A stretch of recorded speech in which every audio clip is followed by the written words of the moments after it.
Bonjour, je vais vous parler aujourd'hui de ce qu'on appelle l'effondrisme. C'est un terme barbare, effectivement, pour désigner une réalité qui ne l'est pas moins. C'est une expression qui est employée notamment dans le monde diplomatique du mois d'août dernier. Et cela désigne la tendance moderne, si l'on peut dire, à prédire 1000 morts à l'humanité, à lui prédire une catastrophe globale, une catastrophe écologique notamment, dont elle ne se remettrait pas et qui l'anéantirait sans reste. Il y a bien sûr une mode de ce genre de choses, et l'on pense en particulier à la tournée mondiale de la jeune Suédoise Thunberg,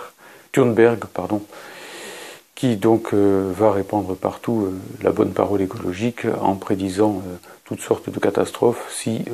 on ne se plie pas à un certain nombre d'indications qu'elle formule avec le soutien de la plupart des bien-pensants, qui pour autant gardent une sorte de distance respectueuse entre ce qu'ils disent et ce qu'ils font. Alors il y a deux réponses possibles à cet effondrisme. La première, c'est tout simplement effectivement de se lamenter et de dire que, en effet, eh bien, l'humanité est fichue, que,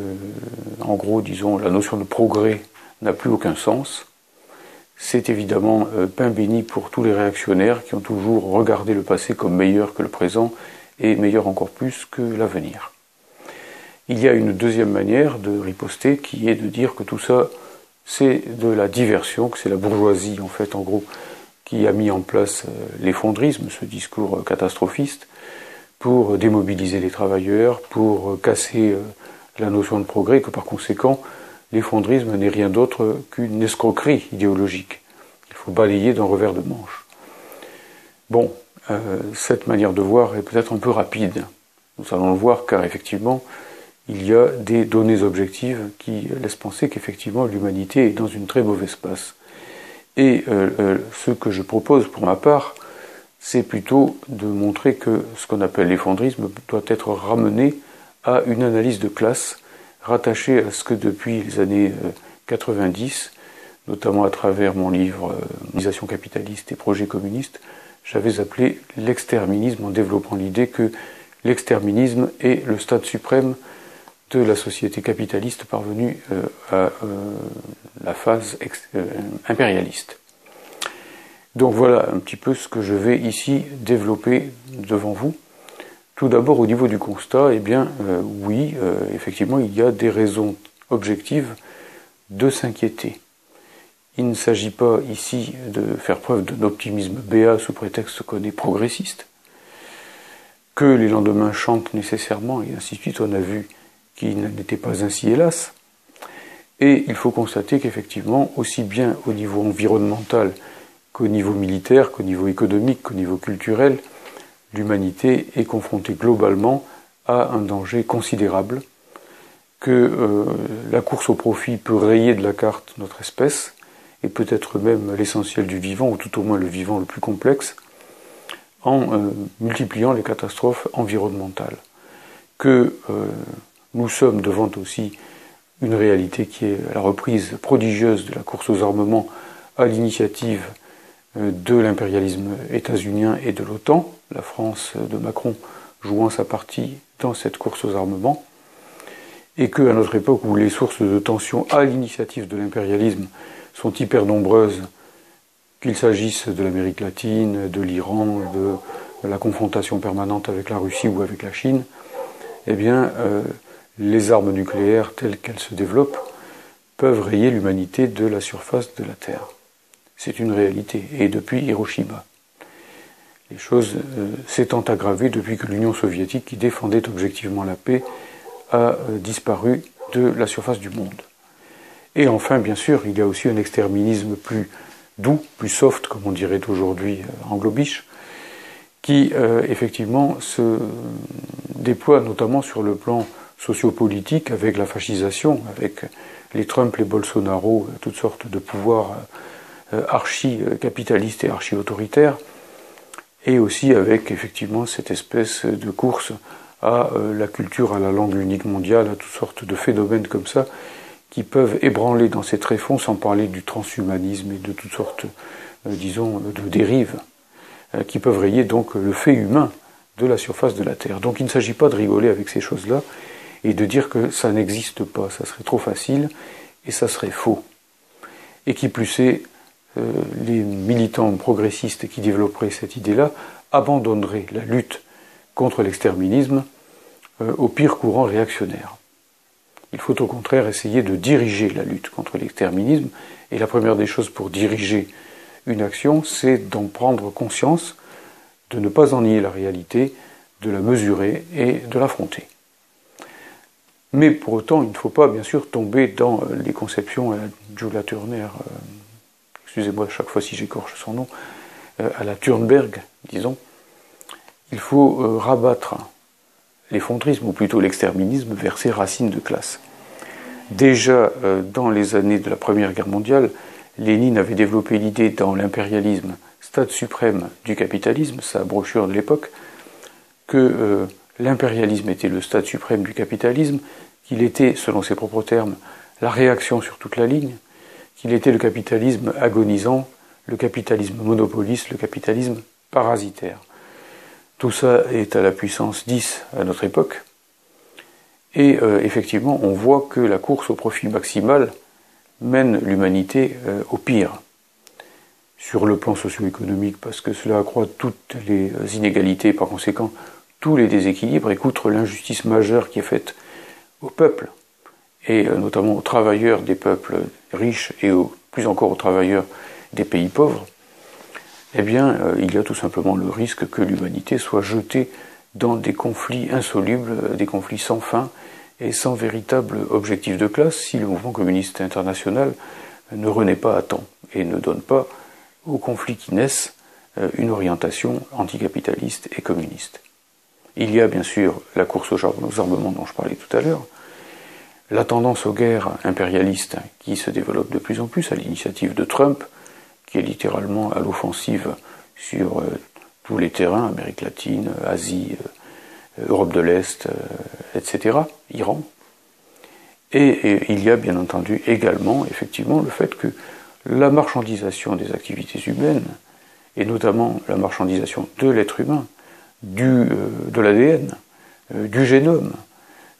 et la mise au service du capitalisme de toutes les découvertes qui tournent autour de ce qu'on appelle la bionique,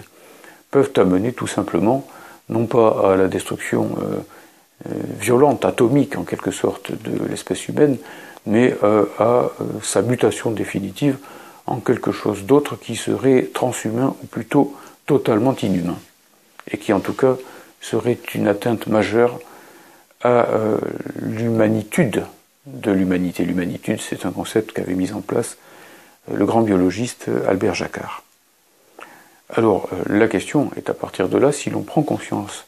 de tout cela, si l'on prend conscience des racines de classe, capitalistes, impérialistes, de l'exterminisme, de ce que d'autres appellent l'effondrisme, je n'aime pas le mot, eh bien de comprendre que désormais, le mouvement communiste, à l'échelle des nations comme à l'échelle internationale, doit se faire le champion de l'anti-exterminisme sur des bases de classe, sur des bases anticapitalistes, sur des bases prolétariennes et révolutionnaires. Si la bourgeoisie conduit l'humanité au désastre, il s'ensuit que c'est au contraire le monde du travail, les travailleurs, le mouvement anticapitaliste, le mouvement progressiste et anti-impérialiste qui doit prendre la relève de la bourgeoisie qui a été une classe progressiste jusqu'au XVIIIe siècle, dans une partie du XIXe aussi, et donc devenir en fait le champion d'un avenir humain pour l'humanité. Romain Rolland puis Gramsci ont développé l'idée que pessimisme de l'intelligence, optimisme de la volonté, comme il disait, et l'optimisme contemporain ne peut pas reposer sur une foi béate dans les lendemains qui chantent, si jamais cette foi avait réellement existé, mais dans une foi raisonnable, comme aurait dit Kant, dans l'idée que l'humanité, si elle est capable effectivement de mettre en cause par son développement l'existence même d'une civilisation, est capable aussi de remédier à cet état de fait. Marx disait que l'humanité ne se pose que des questions qu'elle peut résoudre. Elle peut résoudre ces questions de l'humanité, puisque, pour une part, c'est elle qui les cause. Et pour cela, encore faut-il qu'elle sorte de la barbarie, de la sauvagerie, de la préhistoire que signifie encore le capitalisme de notre époque, c'est-à-dire cette espèce de lutte généralisée de tous contre tous pour le profit, et qu'elle mette le cap sur le socialisme et sur un communisme de nouvelle génération, si l'on peut dire, sans renier le communisme des générations antérieures. Voilà pourquoi, effectivement, le communisme moderne est, entre autres, un anti-exterminisme conséquent, une façon conséquente de lutter contre l'exterminisme en attaquant le mal à la racine, c'est-à-dire à sa racine capitaliste. L'exploitation de l'homme par l'homme de nos jours ne conduit pas simplement à des injustices criantes, à la misère, au chômage de masse, etc. pour des millions d'hommes, il conduit effectivement au risque de rayer notre espèce de la carte. Eh bien, dans ces conditions-là, on comprend que le slogan de Fidel Castro et de Che Guevara, le slogan cubain, qui dit « Patria o muerte, socialismo o mourir, venceremos », c'est-à-dire « la patrie ou la mort, le socialisme ou la mort, nous vaincrons », ce slogan ne doit pas seulement être entendu d'une manière héroïque, au sens qu'il faut être prêt à se battre jusqu'au bout, hasta la victoria siempre, pour abattre le capitalisme, mais surtout que le socialisme, que le communisme sont l'alternative vitale au projet destructeur, absurde, que porte le capitalisme dans sa phase actuelle, c'est-à-dire celui de la course éperdue et sans fin, littéralement absurde, vers le profit maximal, vers la domination mondiale, et pour finir, vers la destruction des bases mêmes de l'humanité. Si donc un peu de prise de conscience de l'effondrisme conduit au repli militant et conduit à la désolation, eh bien, un peu de prise de conscience de ce qu'il signifie réellement sur un plan militant, sur le plan de la lutte des classes, conduit plutôt vers, effectivement, l'idée qu'il faut affronter cet exterminisme et l'affronter sur un terrain qui soit un terrain révolutionnaire. Voilà. Donc, effectivement, le socialisme ou la mort, ça ne signifie pas simplement qu'on est prêt à mourir pour le socialisme, ça signifie que pour éviter la mort, justement, de l'humanité, et pour la vie de toute l'humanité, il faut au plus tôt faire en sorte que celle-ci reprenne son chemin, interrompu par la contre-révolution en Union soviétique, vers le socialisme, vers le communisme, vers une société dans laquelle, effectivement, les êtres humains seront maîtres collectivement de leur rapport à l'histoire et à la nature. Merci de votre attention.